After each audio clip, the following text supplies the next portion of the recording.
제 자식들은 살아있는 저를 산속 폐가에 가두고 이미 제사를 지냈습니다. 장례식비가 아깝다며 제가 죽은 사람인 척 동네 소문까지 냈죠. 하지만 그 폐가 벽지 속에는 자식들이 평생 찾아 헤매던 60억 원이 숨겨져 있었습니다. 그날 저는 아버지가 아니라 증인이 되기로 결심했습니다. 구독과 좋아요를 눌러주시면 이 비극적인 이야기의 반전과 교훈을 더 많은 분들과 나눌 수 있습니다.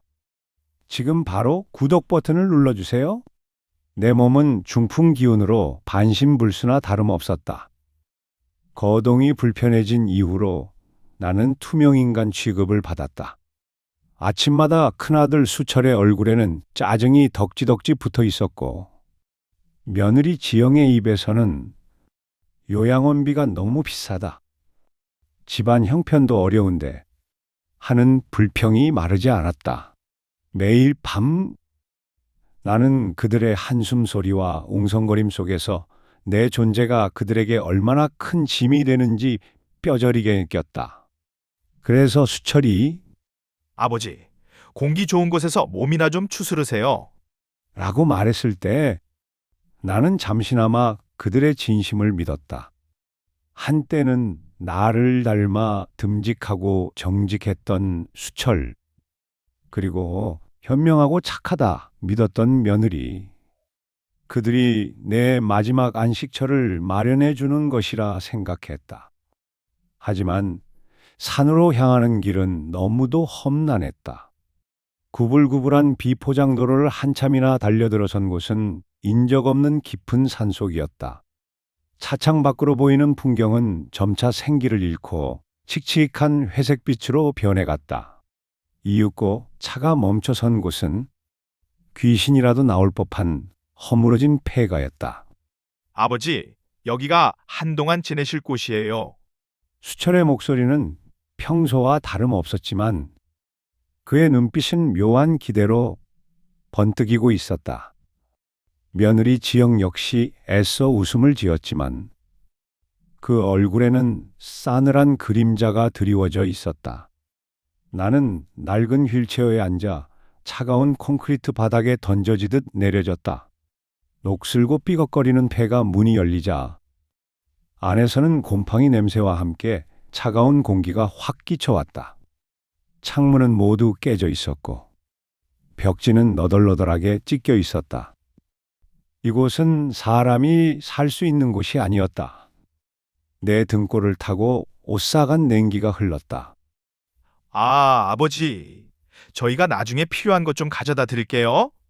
오늘은 급한 일이 있어서. 수철은 허둥지둥 변명하며 황급히 차에 올랐다. 지영은 형식적인 미소 한번 날린 뒤 뒤도 돌아보지 않았다. 차가 멀어져 가는 소리가 점점 희미해졌다. 텅 빈 폐가 안에 홀로 남겨진 나는 망연자실한 채 주변을 둘러보았다. 이 황량한 공간에서 나는 무엇을 할 수 있을까? 몸은 움직일 수 없고 목소리는 제대로 나오지 않는다. 아무것도 없는 이곳에 나를 두고 그들은 어디로 간 것일까? 폐가 문틈으로 비집고 들어오는 차가운 바람이 내 뺨을 때렸다. 그제야 나는 모든 것을 깨달았다. 요양이라는 허울 좋은 말 뒤에 숨겨진 잔인한 진실을. 그들은 나를 이곳에 버린 것이다. 차가운 배신감과 절망이 거대한 파도처럼 나를 덮쳤다. 나는 그저 멍하니 앉아 삐걱거리는 문을 바라볼 수밖에 없었다. 차가 멀어져 가는 엔진 소리가 마지막 희망처럼 사라지자 폐가는 거대한 관처럼 나를 집어삼켰다. 사방은 어둠에 잠겨 있었고 오직 폐가의 낡은 창문 틈으로 희미하게 스며드는 저녁놀만이 나의 처량한 신세를 비추는 듯 했다. 몸은 차가운 바닥에 고정된 휠체어에 갇혀 있었고 중풍으로 마비된 내 왼손은 축 늘어져 있었다. 나는 입술을 깨물었다. 피가 비릿하게 번지는 맛이 느껴졌지만 이 육체의 고통은 마음의 절망감에 비하면 아무것도 아니었다. 배신감, 서러움, 그리고 공포. 이 모든 감정이 뒤섞여 내 안에서 거대한 소용돌이를 일으켰다. 며칠 전까지만 해도 나는 따뜻한 온기가 남아있던 내 집 안방에 있었다. 비록 자식들의 냉대는 익숙했지만 그래도 내 눈앞에 펼쳐진 지옥 같은 풍경은 상상조차 하지 못했다. 폐가 아는 곰팡이 냄새와 흙먼지 냄새로 가득했고 무너져 내린 천장에서는 빗물이 스며든 흔적이 선명했다. 벽지는 축축하게 젖어 너덜거렸고 그 틈으로 보이는 나무 벽은 썩어가는 중이었다. 이곳은 살아있는 생명이 머무를 수 있는 공간이 아니었다. 이곳은 나를 죽이려고 만든 곳이었다.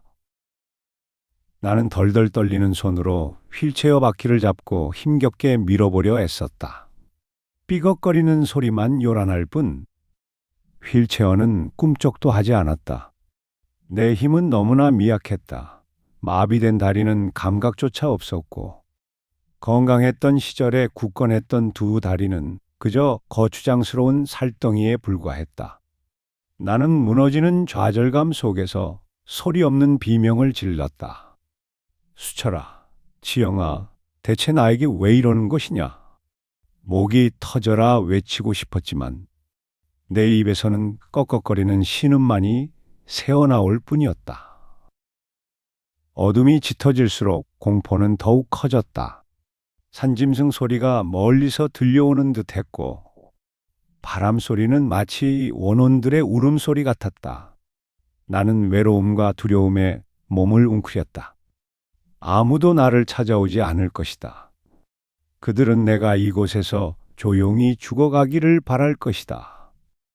어쩌면 그들은 이미 내가 죽었다고 생각하고 있을지도 모른다. 내 인생이 이렇게 비참하게 끝날 줄이야.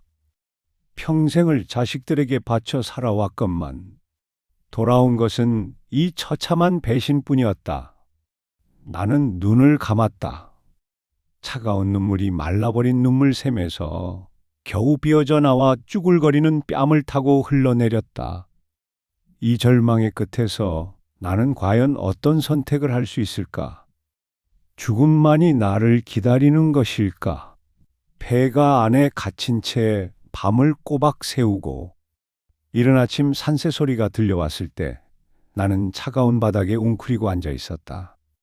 굶주림보다 더 참을 수 없는 것은 끝없는 외로움과 자식들에 대한 원망이었다. 해가 중천에 뜰 무렵 멀리서 희미한 엔진 소리가 들려왔다. 나의 마음속에는 한 줄기 희망이 스쳐 지나갔다. 혹시나 하는 마음에 나는 귀를 기울였다. 아버지 하고 나를 부르는 소리는 들리지 않았다. 대신 낯익은 목소리들이 폐가 문 밖에서 웅성거리는 소리가 들려왔다. 수철과 지영의 목소리였다. 그리고 낯선 또 한 사람의 목소리. 아마도 둘째 딸 미영인 모양이었다. 문틈으로 새어 들어오는 햇빛 한 조각을 향해 온몸을 비틀어 움직였다. 삐걱거리는 휠체어 바퀴 소리가 혹시 그들에게 들릴까봐 조심스러웠다. 차가운 나무벽에 귀를 바짝 대었다. 그들의 대화는 마치 비수가 되어 내 심장을 꿰뚫는 듯했다. 저 노인네 언제 죽으려나? 빨리 죽어야 이 땅이라도 팔지. 수철의 목소리였다. 그의 목소리에는 일말의 죄책감도 없었다. 오직 탐욕스러운 계산만이 가득했다. 그러게 말이에요. 동네 사람들한테는 아버지가 병으로 돌아가셨다고 말해놨으니 이대로 몇 달만 지나면 아무도 의심 안 할 거예요. 지영의 목소리는 한없이 차갑고 냉정했다. 그녀의 목소리에는 마치 죽은 사람을 이야기하듯 감정 한 조각 실려 있지 않았다. 형님, 언니? 그래서 그 땅은 정확히 언제 팔 수 있어요? 그 돈 들어오면 우리 오빠 학원비 밀린 거 다 갚고 저도 이번에 새로 나온 명품 가방 하나 사야 하는데. 미영의 철없는 목소리가 들려왔다. 나는 눈을 질끈 감았다. 내가 평생을 허리띠 졸라매며 뒷바라지에 명문대에 보냈던 자식들이었다. 그들이 내 죽음을 기다리며 재산을 나누는 상상을 하고 있었다. 그것도 내가 살아있는 폐가 문 바로 밖에서 가슴에서부터 치밀어 오르는 뜨거운 분노가 나의 온몸을 휘감았다. 눈에서는 정말 피눈물이 흐르는 듯 했다. 흐릿한 시야 속에서 나는 문틈 너머로 보이는 그들의 실루엣을 노려보았다. 그들은 내가 살아있는 이 순간에도 나를 망자 취급하고 있었다. 아니, 망자보다 못한 취급이었다. 짐승처럼 버려진 나를 두고 그들은 서로의 탐욕스러운 계획을 주고받았다. 내 몸속에 흐르는 피가 차갑게 식어가는 것을 느꼈다. 내 모든 희생이, 모든 사랑이 이렇게 짓밟히는 순간이었다. 이 지옥 같은 현실 앞에서 나는 더 이상 자식이라는 이름으로 그들을 용서할 수 없었다. 내 마음속 깊은 곳에서 얼어붙었던 분노가 뜨거운 복수의 불길로 타오르기 시작했다. 그들의 대화는 비수가 되어 내 마음에 박혔고, 이내 멀어져가는 자동차 소리는 내가 완전히 버려졌음을 확인시켜주는 잔인한 선언 같았다. 나는 폐가의 차가운 바닥에 주저앉아 한참을 흐느꼈다. 하지만 이내 눈물은 마르고 그 자리에 차가운 분노와 뜨거운 복수심이 자리 잡았다. 내 모든 희망이 산산조각난 순간, 오히려 내 안에서는 새로운 의지가 솟아났다. 죽음을 기다리는 대신 나는 이 절망 속에서 살아남아 그들에게 똑같은 고통을 안겨주리라 다짐했다. 얼마 후 나는 다시 희미하게 들려오는 웅성거림에 귀를 기울였다. 이번에는 덜그럭거리는 소뚜껑 소리와 함께 음식 냄새가 바람을 타고 희미하게 실려왔다. 낡은 창문 틈으로 간신히 내다본 풍경은 나를 더욱 경악하게 만들었다. 내 아들 수철과 며느리 지영, 그리고 딸 미영이 마당 한구석에 간이 상을 차려놓고 있었다. 그 상 위에는 흰 쌀밥과 나물, 그리고 술잔이 놓여 있었다. 아버지, 편히 가세요. 수철은 어색하게 제사상을 향해 절을 했다. 그 옆에서 지영은 한숨을 쉬며 아버님, 저희도 어쩔 수 없었어요. 라고 중얼거렸다. 미영은 스마트폰을 만지작거리며 건성으로 고개를 숙였다. 그들은 내가 살아있음에도 불구하고 나를 위해 가짜 제사를 지내고 있었다. 동네 사람들에게는 내가 죽었다고 거짓말을 했으니 그들 스스로도 내가 죽었음을 확인하는 의식인 셈이었다. 장례식 비용조차 아까워 산속 폐가에 버린 아버지를 위해 형식적인 제사를 지내는 그들의 모습은 마치 악마 같았다. 내 심장은 마치 얼음 송곳으로 찔리는 듯 아파왔다. 평생 자식들을 위해 땀 흘려 일하고 한 푼 두 푼 모아 공부시키고 뒷바라지했던 내 지난 세월이 주마등처럼 스쳐 지나갔다. 시장 한구석에서 고물을 주워 팔고 남들이 버린 음식으로 끼니를 때우면서도 자식들에게는 늘 따뜻한 밥을 먹였다. 그 고통스럽고 고단했던 세월이 이 폐가에서 가짜 제사를 받는 초라한 노인의 모습으로 되돌아온 것이다. 나는 이를 악물었다. 두 눈에서는 더 이상 눈물이 흐르지 않았다. 오직 증오심만이 활활 타올랐다. 그래, 나는 죽지 않았다. 나는 이곳에서 살아남아 그들의 죄를 낱낱이 밝히고 그들이 그토록 탐냈던 모든 것을 빼앗아 버릴 것이다. 내 안에서 무언가 단단하게 굳어지는 것을 느꼈다. 피를 토하는 듯한 절규 대신 나는 차갑게 미소 지었다. 자식들이여, 너희들이 내 무덤이라고 생각했던 이 폐가가 사실은 너희들의 파멸을 예고하는 신호탄이 될 것이다. 나는 그 순간 더 이상 불쌍한 노인이 아니었다. 나는 복수를 다짐한 냉혹한 전사가 되어 있었다. 자식들이 떠나고 폐가는 다시 정적에 휩싸였다. 하지만 이전과는 달랐다. 내 안에는 더 이상 절망이나 외로움이 없었다. 오직 복수를 향한 뜨거운 열망과 살아남아야 한다는 강렬한 의지뿐이었다. 나는 천천히, 아주 천천히 내 주변을 둘러보기 시작했다.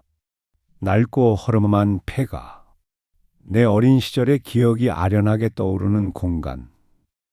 이 집은 단순한 폐가가 아니었다.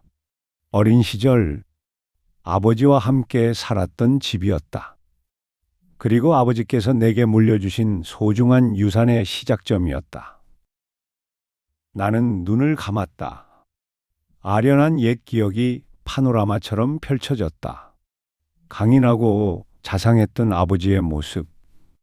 만보가, 이 땅은 네 할아버지 때부터 우리 집안 뿌리가 박힌 곳이다.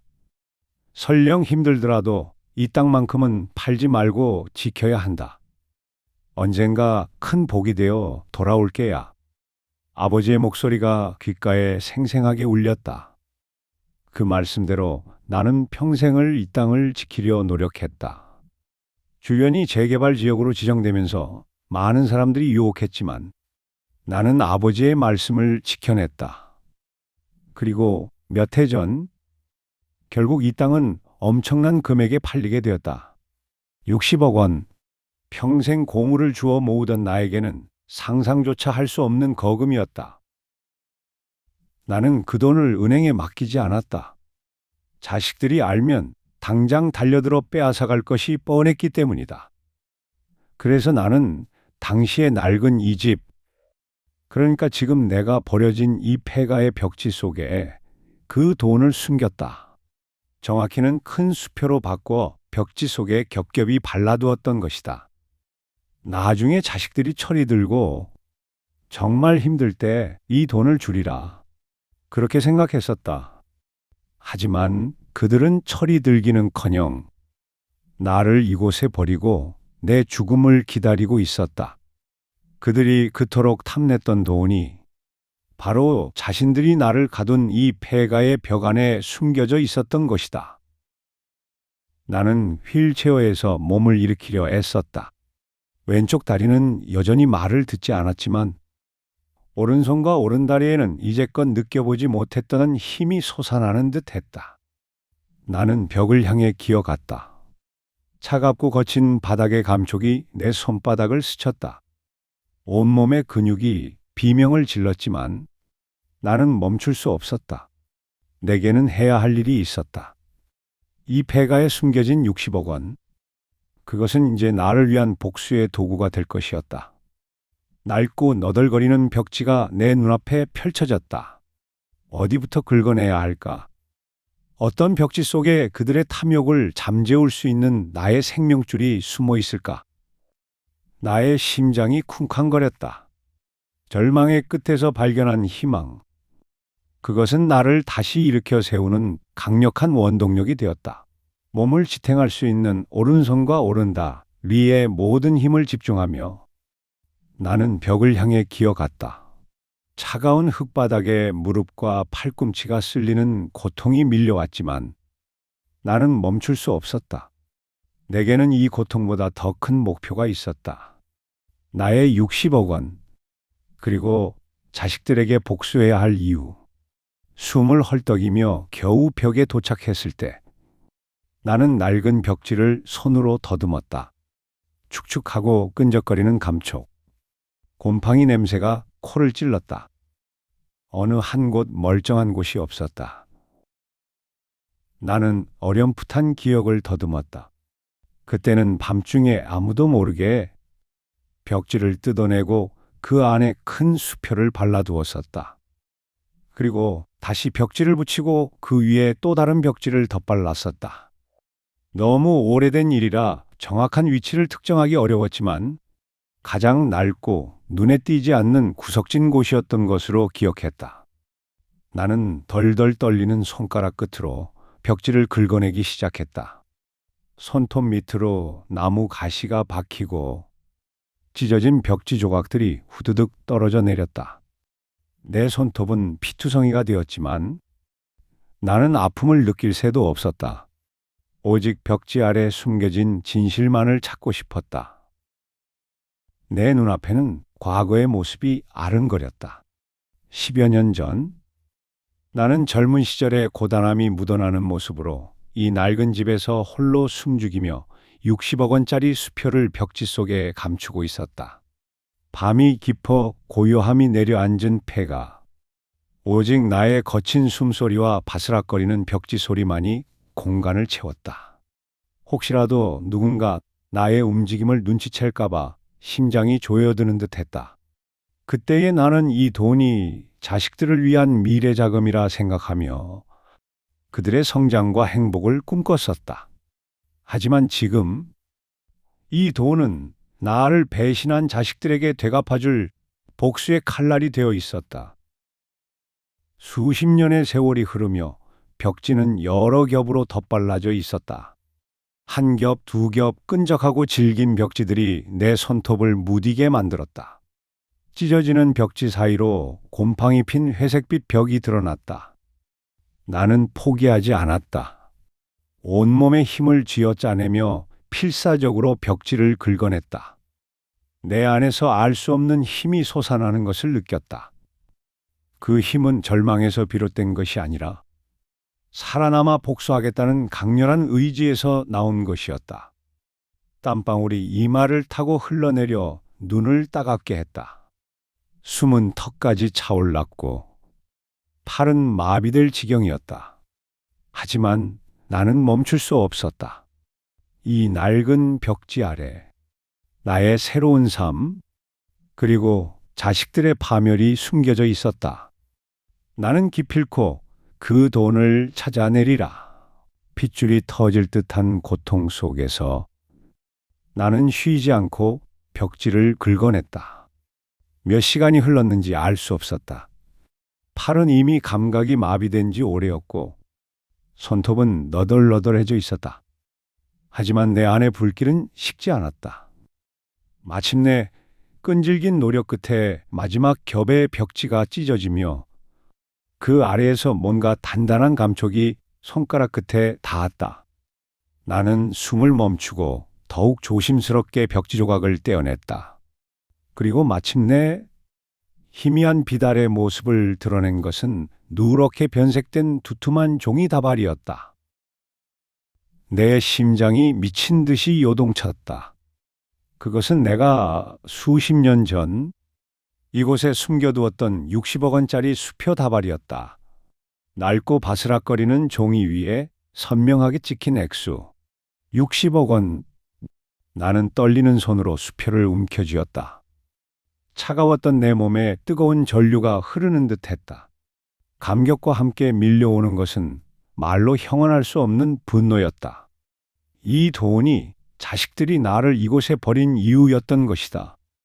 그들은 이 돈을 차지하기 위해 나를 죽음으로 내몰려 했던 것이다. 나는 수표를 품에 안고 벽에 기댔다. 눈에서는 뜨거운 눈물이 솟구쳤다. 이 눈물은 더 이상 슬픔의 눈물이 아니었다. 살아남았다는 안도감, 그리고 자식들에 대한 복수를 실현할 수 있다는 희망의 눈물이었다. 그토록 무기력했던 나는 이 순간 강력한 무기를 손에 쥐게 된 것이다. 이 돈은 단순한 종이 조각이 아니었다. 나를 버린 자식들에게 되갚아줄 정의의 심판이자 내가 새롭게 살아갈 인생의 씨앗이었다. 내 머릿속에서는 이미 복수의 그림이 그려지기 시작했다. 이 돈으로 나는 다시 일어설 것이다. 그들의 탐욕이 불러온 파멸을 그들 스스로 목격하게 할 것이다. 나는 찢어진 옷소매로 뺨을 타고 흐르는 눈물을 닦았다. 그리고 허물어진 폐가 천장을 올려다보았다. 희미하게 빛나는 별들이 마치 나의 결심을 응원하는 듯했다. 나는 더 이상 무기력한 노인이 아니었다. 나는 60억 원의 재산과 함께 복수를 꿈꾸는 한만복이었다. 내 심장은 이전과는 다른 박동으로 뛰고 있었다. 이제 시작이다. 이 폐가에서부터 나의 새로운 전쟁이 시작되는 것이다.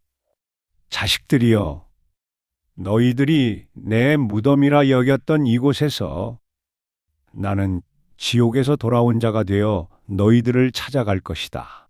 60억 원 수표를 품에 안았지만 나는 여전히 폐가 안에 갇힌 몸이었다. 당장 이곳을 벗어나기 위해서는 외부의 도움이 절실했다. 하지만 누구에게 도움을 청할 수 있을까?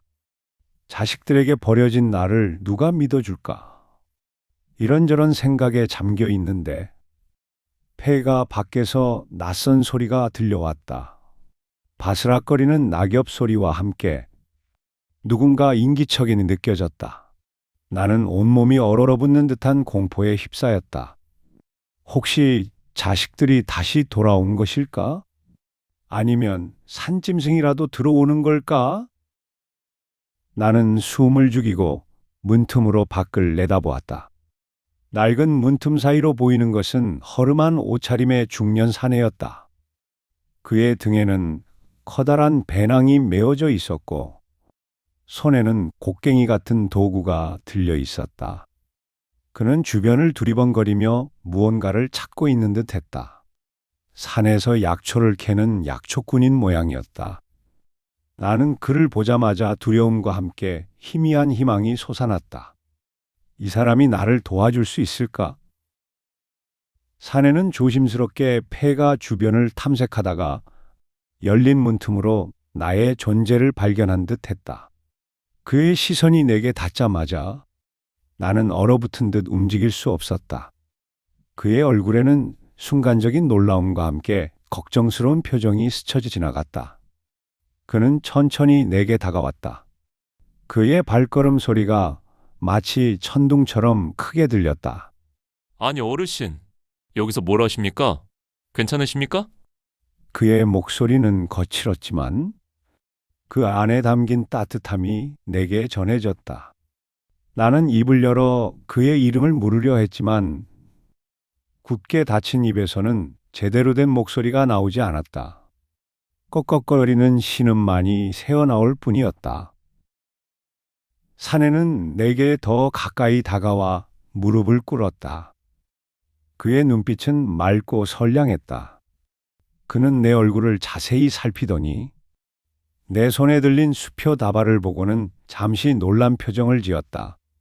하지만 이내 그의 얼굴에는 깊은 연민과 걱정이 가득 찼다. 어르신, 대체 무슨 일이 있으셨던 겁니까? 몸이 많이 불편해 보이시는데.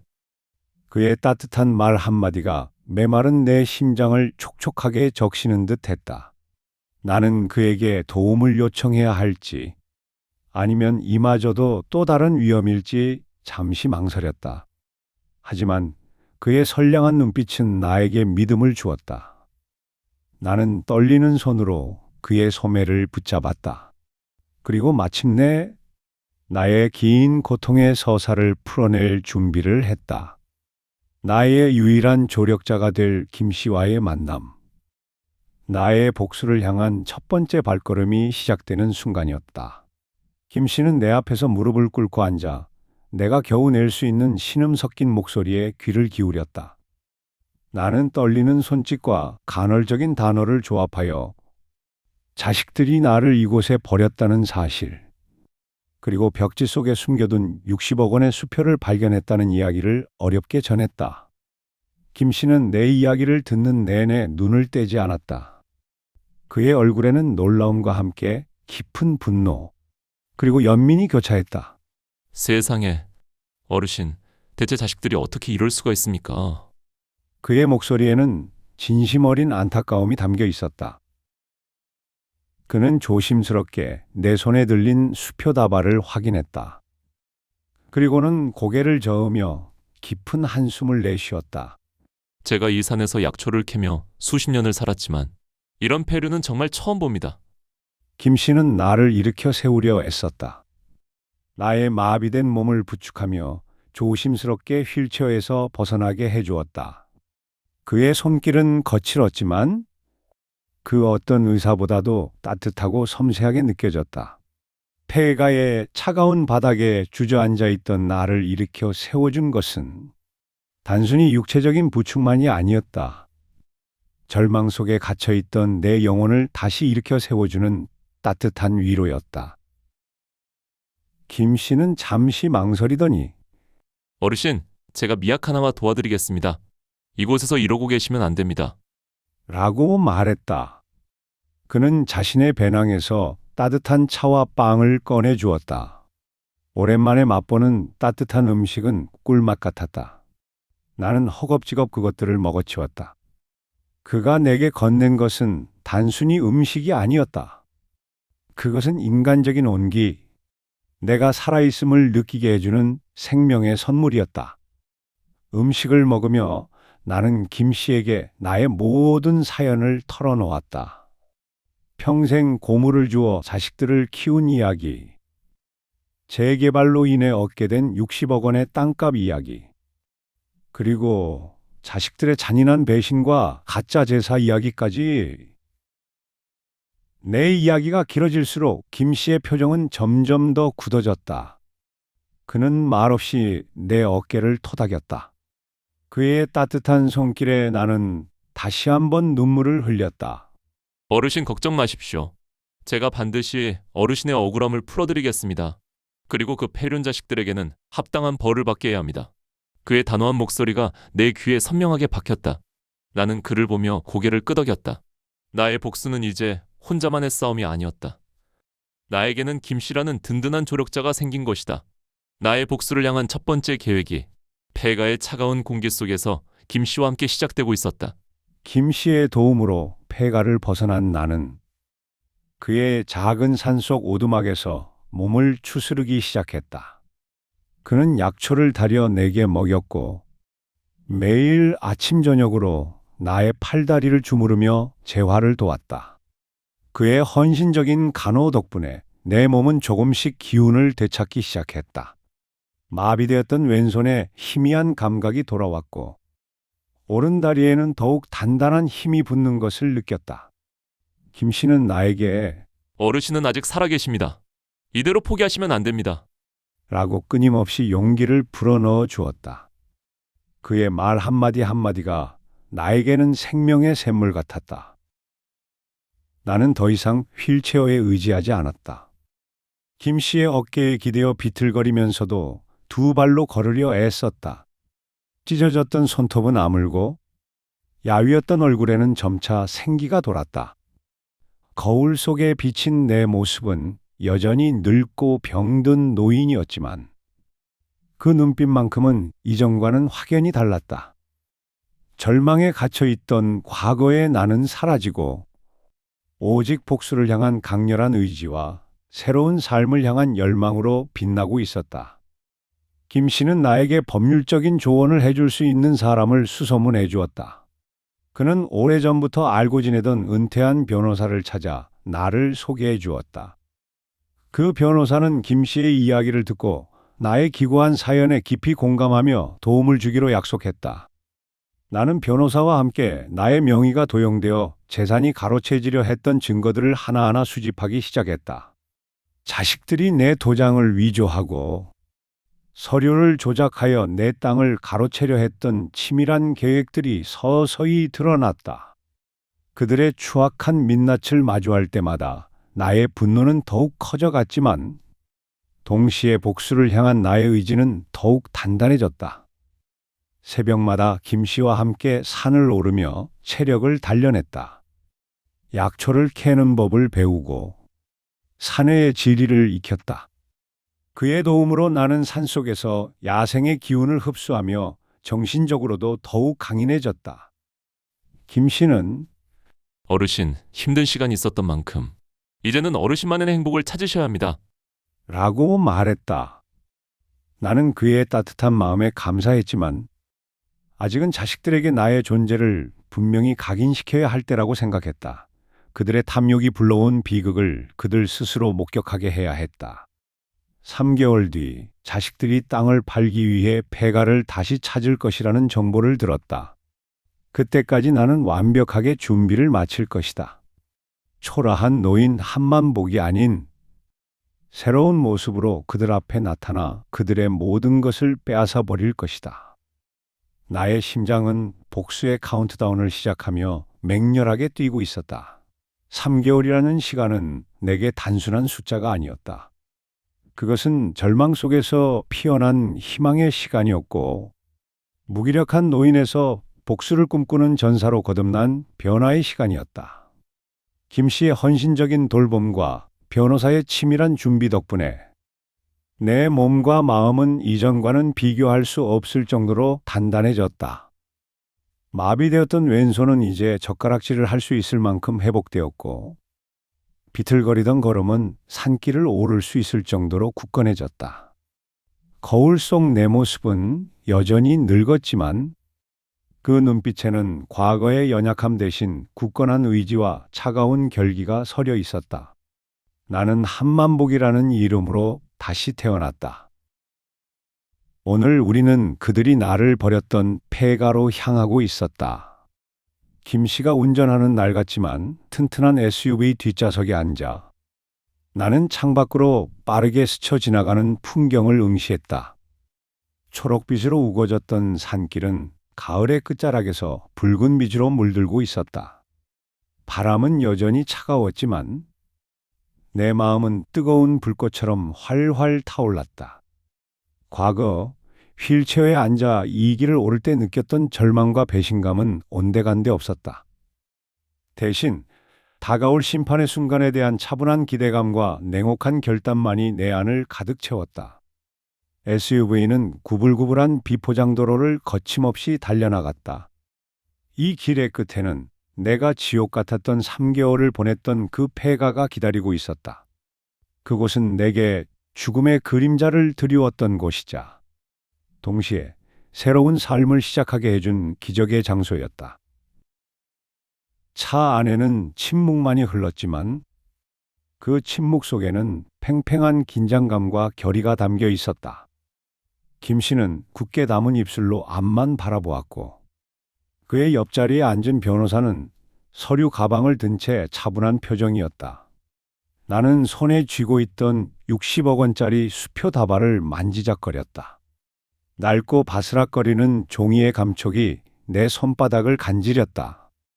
이 돈은 단순한 재산이 아니었다. 내 자식들의 탐욕스러운 민낯을 벗겨낼 증거이자 그들에게 합당한 벌을 내릴 수 있는 나의 강력한 무기였다. 이 돈이 없었다면 나는 아마 폐가에서 쓸쓸히 죽음을 맞이했을 것이다. 이 돈은 나를 살린 동시에 그들을 파멸로 이끌 것이다. 아이러니하게도 그들이 그토록 탐냈던 돈이 결국 그들의 목을 조르는 밧줄이 되어 돌아오게 될 것이었다. 차가 폐가 근처에 다다르자 나는 눈을 감고 깊게 숨을 들이쉬었다. 곰팡이 냄새와 흙먼지 냄새가 났던 그곳에서 나는 이제 깨끗한 산 공기와 흙 냄새를 맡고 있었다. 기억 속의 폐가는 어둡고 음침한 그림자로 가득했지만 나의 심상 속 폐가는 이제 밝은 햇살 아래 새로운 시작을 알리는 장소가 되어 있었다. 나는 눈을 떴다. 낡고 허름한 폐가가 저 멀리 마치 오랜 친구처럼 나를 기다리고 있는 듯 했다. 나의 심장이 쿵쾅거렸다. 그러나 그것은 두려움이 아니었다. 드디어 때가 왔다는, 복수의 서막이 올랐다는 뜨거운 전율이었다. 자식들이여, 너희들이 나를 죽었다고 믿었던 이 폐가에서 내가 너희들의 모든 것을 빼앗으러 왔다. 우리는 폐가에서 조금 떨어진 숲속에 차를 숨겨두고 자식들이 오기를 기다렸다. 김 씨는 망원경으로 폐가 앞길을 주시했고 변호사는 만일의 사태에 대비해 서류들을 다시 한번 검토했다. 나는 낡은 나무 둥치에 기대어 앉아 폐가를 응시했다. 3개월 전 내가 이곳에 버려졌을 때와 폐가의 모습은 변함이 없었다. 여전히 창문은 깨져 있었고 문짝은 삐걱거렸으며 벽지 조각들은 바람에 나부꼈다. 하지만 변한 것은 나의 시선이었다. 더 이상 이곳을 절망의 구렁텅이로 보지 않았다. 이곳은 나의 부활을 알리는 무대이자 그들의 파멸을 보여줄 단두대였다. 얼마 지나지 않아 멀리서 낯익은 엔진 소리가 들려왔다. 심장이 순간적으로 움찔했지만 이내 차분함을 되찾았다. 드디어 올 것이 왔다. 흙먼지를 일으키며 나타난 것은 큰아들 수철의 고급 세단이었다. 그 뒤를 이어 딸 미영의 작은 차도 따라왔다. 그들의 차는 나의 폐가 앞에 멈춰 섰다. 차에서 내린 수철은 말끔한 양복 차림이었지만 그의 얼굴에는 여전히 탐욕스러운 기색이 역력했다. 며느리 지영은 화려한 옷차림으로 나타나 마치 소풍이라도 온 듯 주변을 둘러보았다. 그리고 예상대로 그들과 함께 온 한 남자가 있었다. 번지르르한 얼굴에 고급스러운 정장을 입은 그는 분명 땅을 보러 온 업자일 터였다. 나는 나뭇가지 사이로 그들의 움직임을 지켜보았다. 그들은 내가 버려졌던 폐가를 보며 웃고 있었다. 크크, 이 낡은 집이 이렇게 비싸게 팔릴 줄은 누가 알았겠어? 아버지 덕분에 한몫 잡았네. 수철의 경박한 웃음소리가 바람을 타고 들려왔다. 그는 마치 보물이라도 찾은 듯 폐가 안으로 성큼성큼 들어갔다. 지영은 폐가 주변을 깔끔하게 정리하려는 신용을 했고 미영은 아예 폐가에는 관심도 없는 듯 핸드폰만 만지작거렸다. 그들의 대화는 너무나 명확하게 나의 귀에 박혔다. 이 정도면 한 20억은 거뜬히 받겠죠? 제가 알아본 바로는 개발 호재까지 겹쳐서 더 받을 수 있을 거예요. 업자의 목소리에는 그들의 탐욕에 동조하는 비열함이 묻어 있었다. 20억이라니! 그럼 우리는 각자 얼마씩 받는 거야? 오빠 학원비도 갚고 나 새 명품 가방도 사고. 미영의 들뜬 목소리가 들려왔다. 그녀는 내 죽음을 이용해 자신의 사리사욕을 채울 생각에 들떠 있었다. 나는 이를 악물었다. 그들의 모습은 인간이라기보다는 굶주린 하이에나 떼 같았다. 나를 폐가에 버리고 죽음을 기다렸던 것도 모자라 이제는 그 피 묻은 돈으로 자신들의 쾌락을 채우려 하고 있었다. 끓어오르는 분노가 내 안을 휘저었지만 나는 차분함을 잃지 않았다. 때를 기다려야 했다.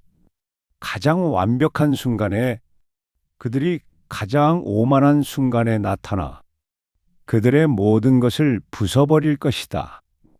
폐가 문틈으로 새어나오는 그들의 웃음소리가 내 귀에는 마치 조롱처럼 들렸다.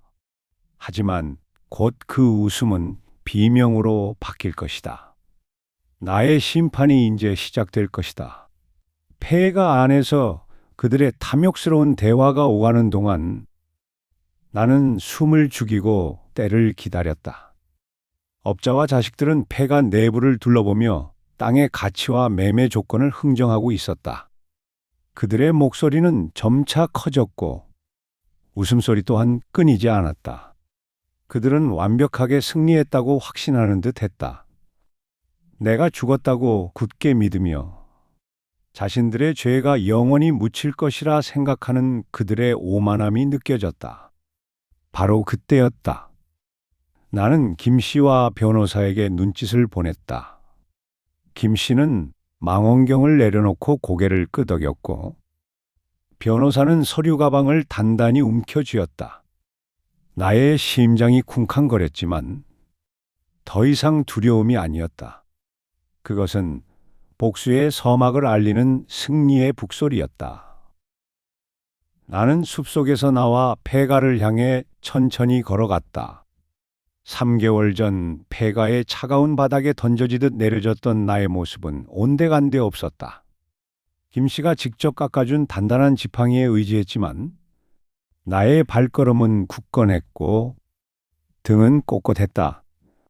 낡고 허름했던 한복 대신 단정하게 다려진 고급스러운 한복을 입고 있었다. 내가 평생 고물을 주워 모으며 살았던 시장 사람들의 눈에 비치는 나의 모습은 언제나 초라하고 남루했지만 지금은 달랐다. 나의 모습은 위엄 있고 당당했다.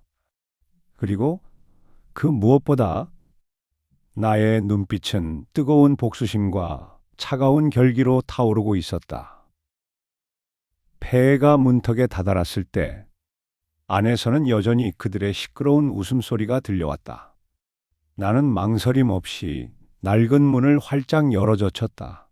삐걱거리는 문소리가 폐가 안에 울려 퍼지자 그들의 웃음소리는 일순간 멈췄다. 모든 시선이 문가에 선 나에게로 향했다.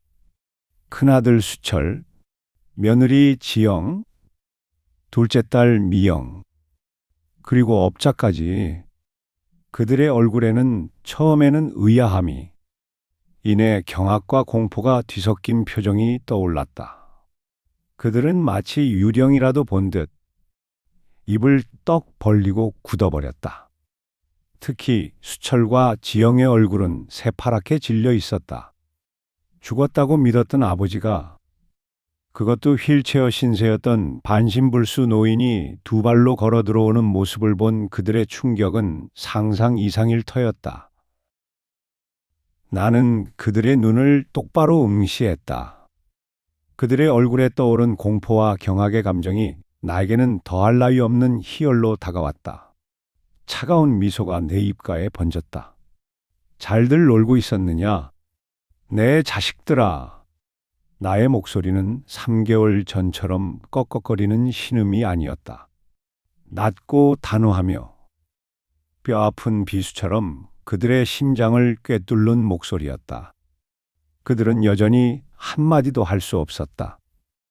얼어붙은 듯 굳어버린 그들의 모습은 마치 내가 이곳에 버려졌을 때의 나의 모습과도 같았다. 나는 이제 더 이상 그들에게 짐이 아니었다. 나는 그들에게 가장 끔찍한 악몽이 되어 나타난 것이었다. 폐가 안에 흐르는 차갑고 무거운 공기 속에서 나의 복수의 칼날은 이미 그들의 목을 겨누고 있었다. 정적을 깬 것은 수철의 떨리는 목소리였다. 아버지? 당신이 어떻게 살아계실 리가? 그의 목소리에는 믿을 수 없다는 듯한 경악과 이제 모든 것이 들통났다는 공포가 뒤섞여 있었다. 지영은 입을 틀어막았고 미영은 뒤로 물러서며 오들오들 떨었다. 그들은 내가 살아있는 유령이라도 본 듯 온몸을 벌벌 떨었다. 나는 한 걸음 더 폐가 안으로 들어섰다. 나의 시선은 그들 한 명 한 명을 꿰뚫는 듯 했다.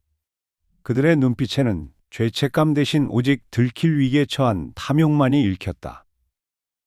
살아 계실 리가 없다? 그래, 너희들은 내가 죽기를 바랐겠지. 아니, 이미 죽었다고 동네방네 소문까지 내고 가짜 제사까지 지냈으니 너희들에게 나는 이미 죽은 사람이었겠지. 나의 목소리는 차갑고 분명했다. 그들의 얼굴은 더욱 창백해졌다. 특히 제사를 언급하자 지영의 얼굴은 흑빛으로 변했다. 아버지, 그게 아니라 저희는 정말 아버지를 걱정해서. 수철은 더듬거리며 변명하려 했지만 그의 눈빛은 흔들리고 있었다. 나는 그들의 말을 끊었다. 걱정? 너희들의 걱정은 오직 이 땅을 팔아 돈을 차지하는 것뿐이었지. 내가 이 폐가 문틈으로 너희들의 대화를 다 들었다. 저 노인네 언제 죽으려나? 빨리 죽어야 이 땅이라도 팔지. 이 말이 너희들의 진심이었더냐? 나의 말 한마디 한마디가 그들에게는 날카로운 비수가 되어 박혔다. 수철은 고개를 떨궜고 지영은 입술을 깨물었다. 미영은 아예 뒷걸음질 치며 폐가 문 밖으로 나가려 했다. 나는 나의 오른손을 들어 그들의 시선을 붙잡았다. 그리고 이건 또 무엇이냐? 내가 살아있는데도 내 도장을 위조하고 서류를 조작해서 내 땅을 가로채려던 증거들이다. 나의 변호사가 앞으로 나서며 서류 가방에서 한 묶음의 서류들을 꺼내들었다. 위조된 인감증명서, 매매계약서 사본, 그리고 내 명의를 도용한 위임장까지. 그들의 치밀하고 잔혹한 계획이 백일하에 드러나는 순간이었다. 변호사는 차분하지만 단호한 목소리로 그들의 행위가 얼마나 심각한 범죄인지를 설명했다. 사기, 사문서 위조, 존속 유기 등등. 법률 용어들이 그들의 귀에 박히자 그들의 얼굴은 절망으로 물들었다. 업자 또한 낯빛이 변하며 슬그머니 자리를 피하려 했다. 나는 그들을 향해 냉혹하게 말했다. 내가 평생 너희들을 위해 모든 것을 바쳤다. 고물을 주어 팔고 남들이 버린 음식으로 끼니를 때우면서도 너희들에게는 부족함 없이 공부를 시켰다. 하지만 너희는 나를 짐승처럼 이곳에 버리고 나의 죽음을 기다렸으며 나의 재산을 가로채려 했다. 이것이 너희가 내게 돌려준 대가더냐? 나의 목소리에는 분노와 함께 깊은 슬픔이 묻어났다. 하지만 그 슬픔은 더 이상 연약함의 상징이 아니었다. 그것은 복수를 향한 나의 의지를 더욱 불태우는 연료였다. 그들의 눈에는 더 이상 오만함이나 탐욕이 아닌 절망과 공포만이 가득했다. 그들은 이제 내가 폐가에 갇혀 느꼈던 감정을 똑같이 느끼고 있을 터였다. 나의 변호사가 그들의 죄목을 나열할 때마다 자식들의 얼굴은 잿빛으로 변해갔다. 그들은 더 이상 어떤 변명도 할 수 없었다. 그들의 눈빛에는 이제 공포와 함께 모든 것이 끝났다는 절망이 가득했다.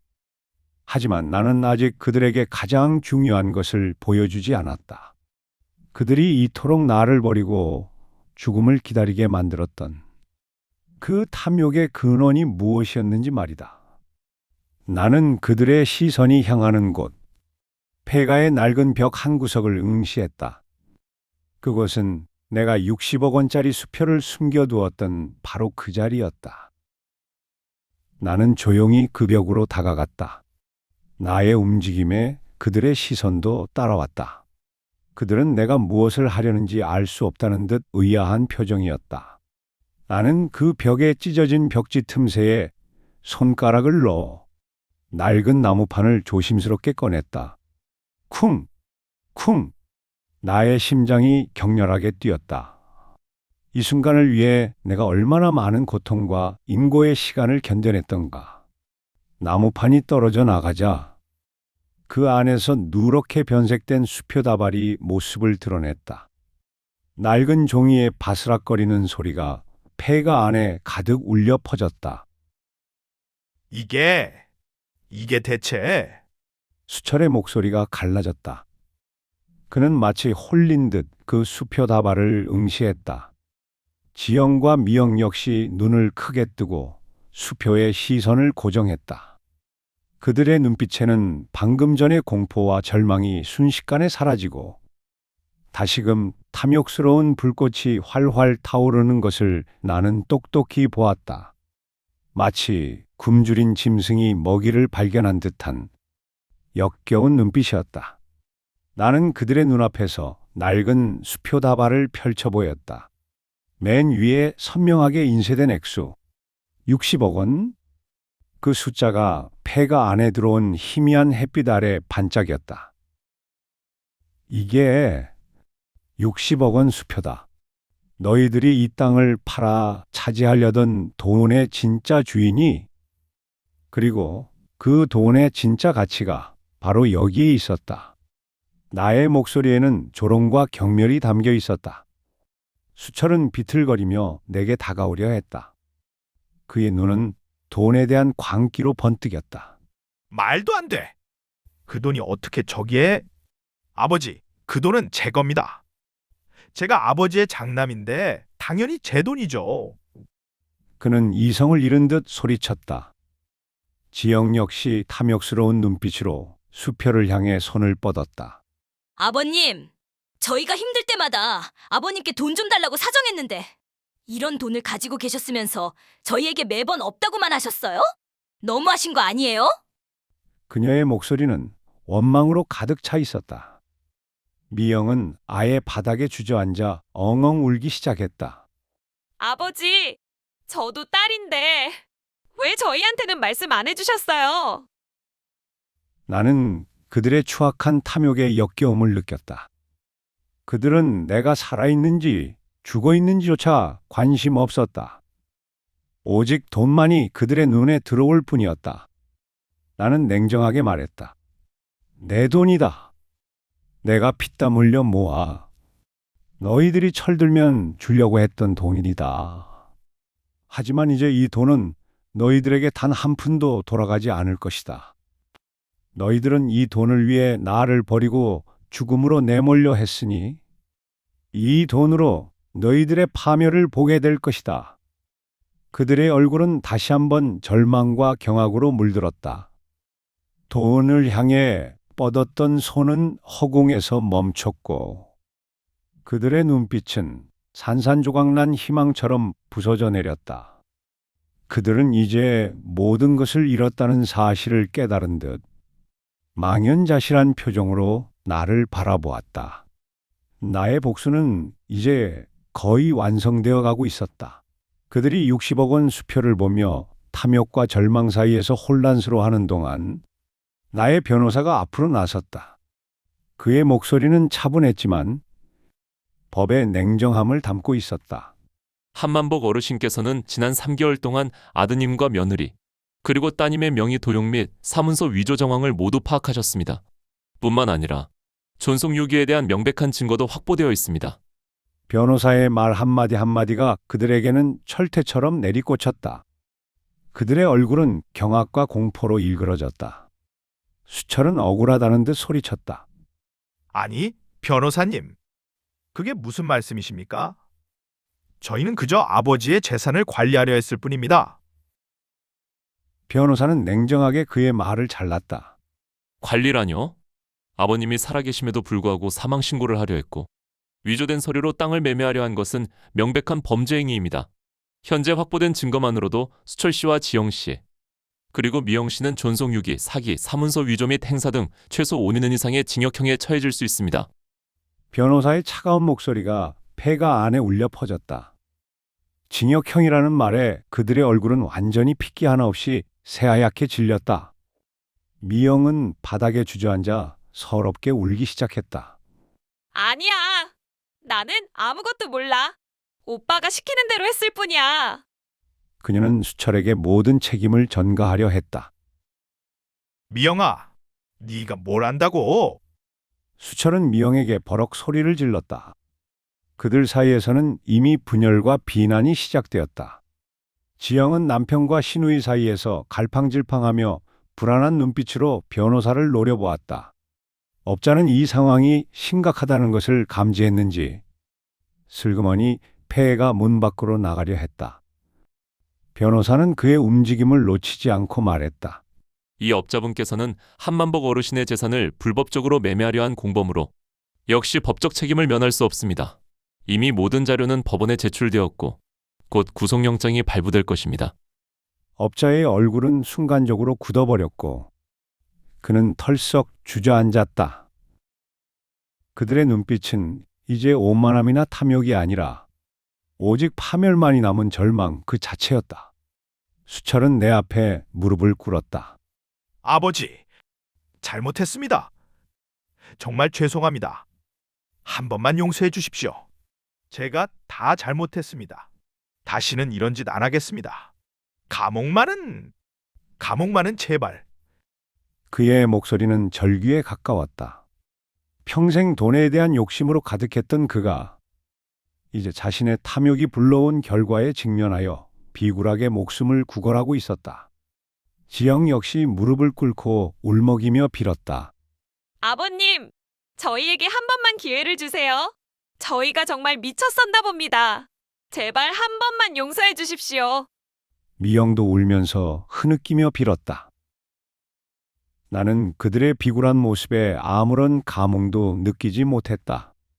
이미 3개월 전 이 폐가에서 그들의 가짜 제사를 보며 나의 마음은 얼음처럼 차갑게 굳어버렸다. 그들의 눈물과 후회는 오직 자신들의 파멸 앞에서 터져나온 이기적인 감정일 뿐이었다. 나는 냉정하게 그들을 내려다보았다. 용서? 너희들이 나를 폐가에 버리고 죽음을 기다릴 때 나는 너희들에게 용서를 구했다. 그러나 너희는 내게 등을 돌렸다. 이제 와서 무슨 용서냐? 나의 목소리에는 단호함만이 서려 있었다. 그들은 이제 돌이킬 수 없는 강을 건넜다. 그들의 비굴한 사죄는 나의 마음을 조금도 움직이지 못했다. 나의 눈에는 그들의 눈물보다 내가 폐가에 버려져 느꼈던 절망과 고통이 더욱 선명하게 아른거렸다. 나는 그들이 무릎을 꿇고 있는 모습을 뒤로하고 준비된 서류를 꺼내들었다. 변호사가 내게 건넨 서류는 유산 상속 포기각서였다. 나는 떨림 없는 손으로 서류를 펼쳐 그들의 눈앞에 내밀었다. 그 서류에는 한만복의 자식인 한수철, 이지영, 한미영은 본인 한만복의 사망 시 그 어떤 유산도 상속받지 아니하며 이에 동의한다는 내용이 또렷하게 명시되어 있었다. 이게 무엇인지 아느냐? 너희들이 그토록 원했던 내 재산 단 한 푼도 너희들에게 돌아가지 않을 것이라는 서약서다. 나의 목소리는 칼날처럼 날카로웠다. 수철은 고개를 들어 서류를 응시했다. 너희들이 그토록 원했던 내 재산? 아버지, 안 됩니다. 이건 너무합니다. 제발, 저희가 어떻게 살라고 이러십니까? 그의 절규는 내게 아무런 울림도 주지 못했다. 지영은 서류를 찢어버릴 듯한 기세로 달려들려 했지만 변호사가 단호하게 그녀를 제지했다.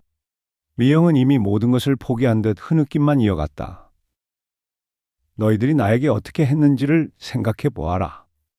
내가 폐가에 갇혀 죽음을 기다릴 때 너희들은 나를 위해 가짜 제사를 지냈다. 나는 죽은 사람 취급을 받았다. 죽은 사람에게 유산이 무슨 소용이 있느냐? 나는 그들의 탐욕이 불러온 비참한 현실을 상기시켰다. 이 서류에 너희들이 직접 서명해라. 그리고 너희들의 도장을 찍어라. 너희들이 원했던 모든 것을 스스로 포기하는 증거로 삼을 것이다. 변호사가 펜과 인주를 내밀었다. 수철은 손을 덜덜 떨며 펜을 잡았다. 그의 얼굴에는 온갖 고통과 후회가 뒤섞여 있었다. 그는 몇 번이고 망설이다가 마침내 자신의 이름을 서명했다. 그의 손에 쥐어진 도장이 서류 위에 쿵 하고 찍히는 소리가 내 귀에는 승리의 종소리처럼 들렸다. 지영과 미영 역시 비통한 얼굴로 서명하고 도장을 찍었다. 그들의 얼굴에는 모든 희망이 사라진 절망만이 가득했다. 나는 서명된 서류를 다시 받아들었다. 그리고 그들에게 냉혹하게 선고했다. 이제 너희들은 내게 아무것도 아니다. 나의 자식도 나의 혈육도 아니다. 너희들의 탐욕이 너희들을 파멸로 이끌었으니 이제 그 대가를 치러라. 이 폐가가 너희들에게 남겨진 유산이다. 이곳에서 너희들의 죄를 반성하며 평생을 살아가든 아니면 길거리로 나앉든 그것은 너희들의 선택이다. 나의 마지막 말은 그들에게 사형 선고와 같았다. 그들의 눈빛에는 이제 분노도 원망도 아닌 오직 끝없는 허무함만이 남았다. 내가 평생을 바쳐 키웠던 자식들이 이제 내 눈앞에서 모든 것을 잃고 무너져 내리고 있었다. 하지만 나의 마음은 조금도 흔들리지 않았다. 이것은 그들에게 내려진 정당한 심판이었다. 유산 상속 포기각서에 그들의 서명이 모두 끝나자 폐가 안에는 무거운 침묵이 흘렀다. 그 침묵은 그들에게는 모든 희망이 끊어졌음을 알리는 종언의 소리였을 것이다. 나는 서류를 변호사에게 건네며 마지막으로 그들을 응시했다. 수철은 바닥에 엎드려 통곡하고 있었다. 그의 억센 어깨가 들썩였고 그의 비통한 울음소리가 폐가 안에 가득 울렸다. 그는 아버지의 재산을 탐하다가 결국 모든 것을 잃은 채 절규하는 초라한 한 남자에 불과했다. 그의 옆에 있던 지영은 이미 영혼 없는 인형처럼 멍하니 앉아 있었다. 그녀의 눈은 초점을 잃었고 얼굴에는 깊은 주름이 져 있었다. 그녀는 돈에 대한 집착으로 이 모든 비극을 함께 만들었지만 이제 그 모든 탐욕이 자신들의 발목을 잡았다는 사실을 뒤늦게 깨달은 듯 했다. 미영은 폐가 문 밖으로 뛰쳐나가려 했지만 김 씨가 단호하게 그녀의 앞을 가로막았다. 어디로 가려고 합니까? 어르신께서는 아직 할 말이 남아 있습니다. 김 씨의 목소리는 평소의 선량함과는 거리가 먼 냉혹한 경고를 담고 있었다. 미영은 더 이상 도망갈 곳이 없다는 사실을 깨닫고 그 자리에 주저앉아 엉엉 울기 시작했다. 그녀의 울음소리는 철없는 아이의 그것과 같았다. 오빠의 학원비와 자신의 명품 가방을 운운하며 나의 죽음을 계산했던 그들의 추악한 모습이 주마등처럼 스쳐 지나갔다. 나는 그들의 절규와 통곡 속에서 아무런 연민도 느끼지 못했다. 오히려 나의 마음은 더욱 차갑고 단단하게 굳어졌다. 그들이 나에게 주었던 고통과 절망에 비하면 지금 그들이 느끼는 고통은 너무나도 미미한 것이었다. 변호사는 업자에게 다가가 법적 절차가 진행될 것임을 통보했다. 업자는 이미 모든 것을 포기한 듯 고개를 푹 숙인 채 아무런 말도 하지 못했다. 그의 눈빛에는 돈을 향한 탐욕 대신 이제 자신에게 닥쳐올 파멸에 대한 두려움만이 가득했다. 나는 김 씨에게 눈짓을 보냈다. 김 씨는 잠시 망설이더니 허름한 외투 주머니에서 작은 수첩을 꺼냈다. 그 수첩에는 내가 폐가에 버려진 후 김 씨와 나눈 대화와 재활 과정이 상세하게 기록되어 있었다. 그리고 그 안에는 자식들이 나를 버리고 가짜 제사를 지내던 당시의 녹취록과 사진도 함께 있었다. 그 증거물들이 그들의 탐욕과 잔혹함을 세상에 낱낱이 공개할 것이었다. 폐가 안은 이제 자식들의 절규와 통곡, 그리고 법적 심판의 무게로 가득 찼다. 그들은 자신들의 탐욕이 불러오는 비극 앞에서 완전히 무너져 내렸다. 나는 그들을 마지막으로 돌아보았다. 이 폐가가 너희들의 탐욕이 불러온 비극의 결말을 영원히 기억할 것이다. 나의 목소리는 폐가 안에 메아리 쳤다. 그들은 이제 내가 3개월 전 폐가에 버려졌을 때 느꼈던 것과 똑같은 절망과 무력감에 빠져 있었다. 아니, 그들은 나보다 더한 절망을 느끼고 있을 터였다. 나는 잃을 것이 없는 몸이었지만 그들은 모든 것을 잃었기 때문이었다. 그들의 파멸은 나에게는 새로운 시작을 의미했다. 자식들의 절규와 통곡이 폐가 안에 가득했지만 나의 마음은 요동치지 않았다. 나는 그들에게 주어야 할 마지막 심판을 내렸고 이제는 나 자신의 새로운 삶을 위한 결정을 내릴 차례였다. 나는 변호사에게 건네받은 서류를 다시 한번 확인했다. 그것은 나의 전 재산인 60억 원을 김 씨의 이름으로 설립될 장학재단에 기부하겠다는 내용의 기부 약정서였다. 내가 평생을 고물을 주워 모으며 자식들을 위해 아껴왔던 돈, 그리고 자식들이 나를 버리고 죽음을 기다리게 만들었던 바로 그 돈이었다. 나는 김 씨를 바라보았다. 그의 얼굴에는 감격과 함께 복잡한 감정이 스쳐 지나가는 듯했다. 어르신, 정말 괜찮으시겠습니까? 이렇게 큰 돈을... 그의 목소리는 떨렸다. 나는 그의 손을 잡고 따뜻하게 미소 지었다. 나의 진심이 담긴 미소였다. 김 씨, 당신은 나에게 생명의 은인이다. 당신이 아니었다면 나는 폐가에서 쓸쓸히 죽음을 맞이했을 것이다. 이 돈은 당신의 따뜻한 마음에 비하면 아무것도 아니다. 이 돈으로 당신의 이름으로 좋은 일을 해다오. 나처럼 버려지고 소외된 이들을 돕고 꿈을 잃은 아이들에게 희망을 주어라. 나의 목소리에는 이제 분노 대신 새로운 삶을 향한 희망과 평온함이 담겨 있었다. 김 씨의 눈가에 이슬이 맺혔다. 그는 고개를 끄덕이며 나의 손을 힘주어 잡았다. 변호사는 미소를 지으며 기부 약정서와 함께 다른 서류들을 준비했다.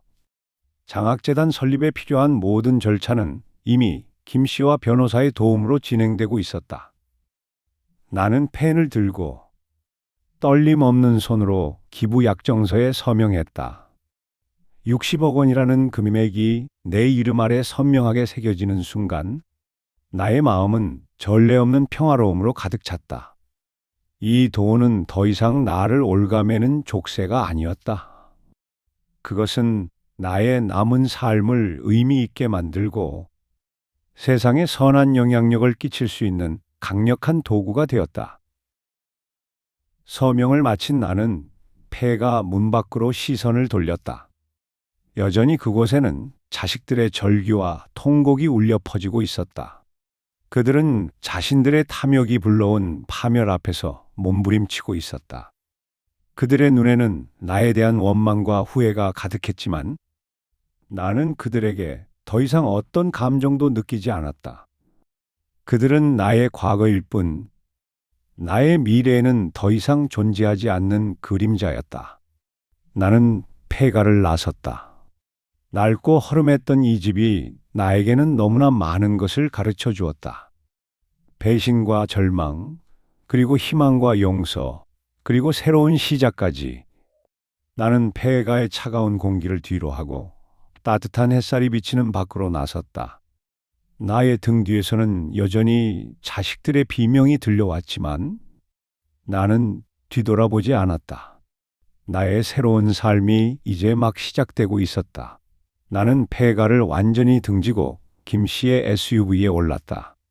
차가 시동을 걸고 폐가 앞을 떠나갈 때 내 등 뒤에서는 여전히 자식들의 절규와 통곡 소리가 희미하게 들려왔다. 그러나 나는 뒤돌아보지 않았다.